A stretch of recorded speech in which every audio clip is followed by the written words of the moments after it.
Hello, everyone. I am very thrilled to be here for my read aloud of I Survived the Destruction of Pompeii. And we are in chapter 5. And I want to dive right in because we left off at a pretty shocking moment where Marcus is looking at this parade of gladiators and suddenly he recognizes the man who's going to be pitted against the most fearsome gladiator in all of Pompeii. And that man was his father. So before I do that, I just want to do one little shout out to the 5th graders of Kerrville, Texas Tally Eagles. So hi to all of you, and let's dive right in.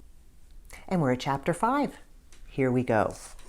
Tata froze and looked up, searching the crowd frantically with his eyes. The guards screamed at him, "Move, move now!" At last, Tata spotted Marcus. He dropped his shield and ran towards him. Seconds later, Marcus was in Tata's arms. "It's not possible," Tata whispered, hugging him so tightly that Marcus could barely breathe. "How did you get here?" "Festus brought me here after you were sold," Marcus said, barely able to choke out the words. "But Tata, how? Why?" Not even in Marcus's nightmares could he have imagined anything worse than this. Festus had sold Tata to the gladiators. Marcus buried his face in Tata's chest, breathing in the familiar smell. Every day, every hour, Marcus had wished for this moment, and for a few seconds he let himself believe that they were really back together, that his prayers had been answered. But of course, the opposite was true. 2 guards grabbed Tata's arms, tearing him away from Marcus, and then the lanista appeared. "What's this?" he spat. "How dare you stop my parade?" The musicians were silent, the jugglers and acrobats still. All eyes were on Tata and Marcus. "Have mercy," Tata said, struggling in the guard's grip. "This is my son." The lanista stared at Marcus, his cold, fishy eyes staring at him up and down. "Maybe you'd like to join your father in the arena," he sneered. Then the lanista looked to the crowd. "What do you think?" he bellowed. "A father and son against Cyclops." A few people shouted, "Bring him! Yes! What a show it will be!" "Or maybe you should fight each other," the lanista said, rubbing his hands together. "Run from here," Marcus, his father cried. "Go!" But instead, Marcus grabbed the lanista's arm. "I beg you, let my father go." The man ripped his arm away and snatched a spear from one of his guards. He pointed the blade at Marcus's eye. "Ever wondered how Cyclops lost his eye?" he taunted, lunging at Marcus. "No!" Tata shouted. Marcus staggered back. He lost his balance and fell, smacking his head on the stone curb. His head exploded in pain. He struggled to sit up, and through the blur he could see Tata being dragged away, the guards jabbing him with spears. The lanista's wicked cackle rose up over the merry music. As Tata disappeared, all the strength drained from Marcus's body. These last 2 months, he'd always had the hope that he and Tata would be together again. And that speck of hope, a tiny glowing ember, had been everything to him. But now, Marcus lay back in the gutter, closing his eyes. How could he go on? In his mind, he pictured Festus's face, heard his barking orders. He imagined the slaves who'd been working in the villa for years. Their bodies were crooked and scarred, their eyes dead like statues. And then Marcus thought of the heroes from his favorite stories. They had desperate moments. Like Odysseus, who was lost at sea for 10 years on his way home from Troy. Like Hercules, pinned down by a bloodthirsty lion. Those courageous men knew terror and hopelessness, as Marcus did now. But their stories hadn't ended with fear and defeat. Marcus's eyes snapped open. He sat up and struggled to his feet. He understood. He would try to save Tata, even if it killed him. So that's the end of chapter 5, and now we're on chapter 6.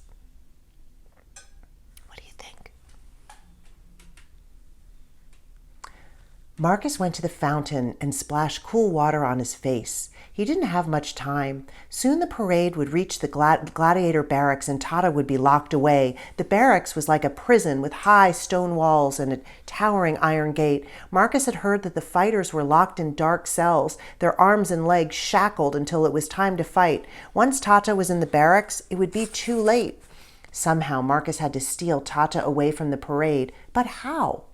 He searched his mind for ideas. Again, he thought of Odysseus. Odysseus wasn't the strongest man, but he was cunning.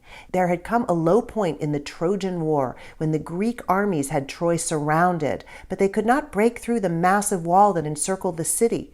Thousands of Trojan archers guarded the wall, ready to fire down on anyone who came close. Some Greek generals were ready to give up on invading the city of Troy, but not Odysseus. He came up with the ingenious idea of building a wooden horse with a hollow belly. He and his best Greek soldiers hid inside the horse. They made the Trojans believe the wooden animal was an offering from the gods and tricked them into bringing it inside their walls. And then, attack!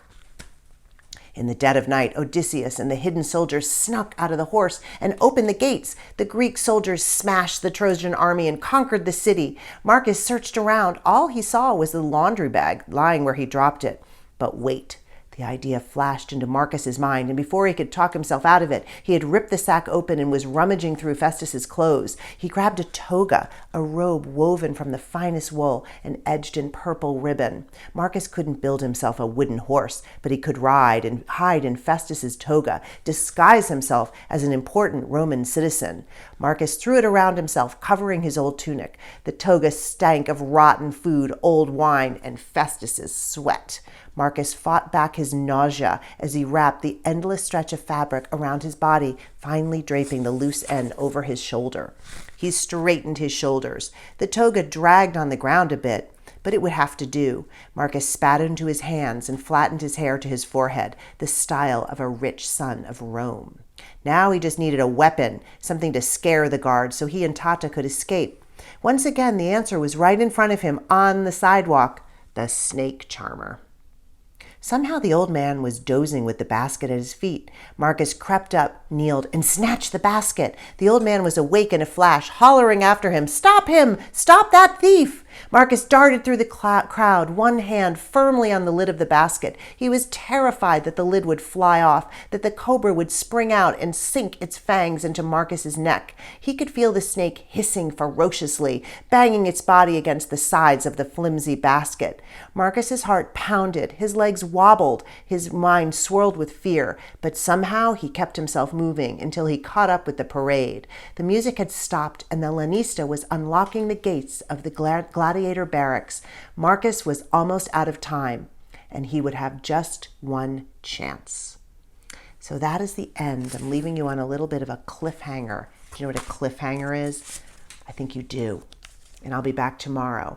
But don't go away yet, because I still have an important quest that I'm going to send you on. And now for today's daily quest. In many of my I Survive books, my characters have different ways of helping themselves feel stronger when they feel scared or nervous, or when something is happening that they don't understand. So when that happens, they might think back on a story that they'd read, or some advice that someone in their family gave them, some wisdom from a grandfather or from an older brother. In this story, Marcus, he often thinks about the stories that he read when he was spending time in the library with his father. And his favorite stories were from ancient Greece, and they were written about 800 years before the time that I'm writing about in my book. Some of his favorite stories were about a warrior named Odysseus from ancient Greece. And thinking about what Odysseus did, all the creative and his bravery and his creativity, it inspires Marcus in different ways. And you're going to see that as the book goes on, how Odysseus and other characters that he read about inspire Marcus. So for today's quest, I want you to do something a little different than what I've asked you to do before. I want you to think about a character in a book or a story that you've read that's inspired you, that you've remembered. I want you to think about a character who's maybe given you some ideas or some new ways of thinking about your life, or helped you in a situation where you felt nervous or stressed or confused about something.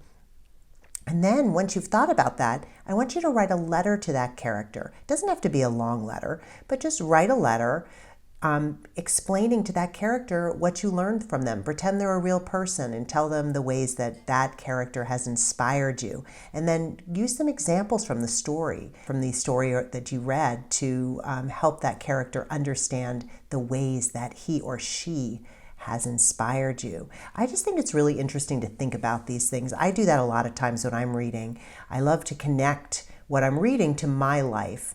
And I think that you probably do that too. So that is your quest for today, and I hope you enjoy it. And I can't wait to see you at our next read aloud together.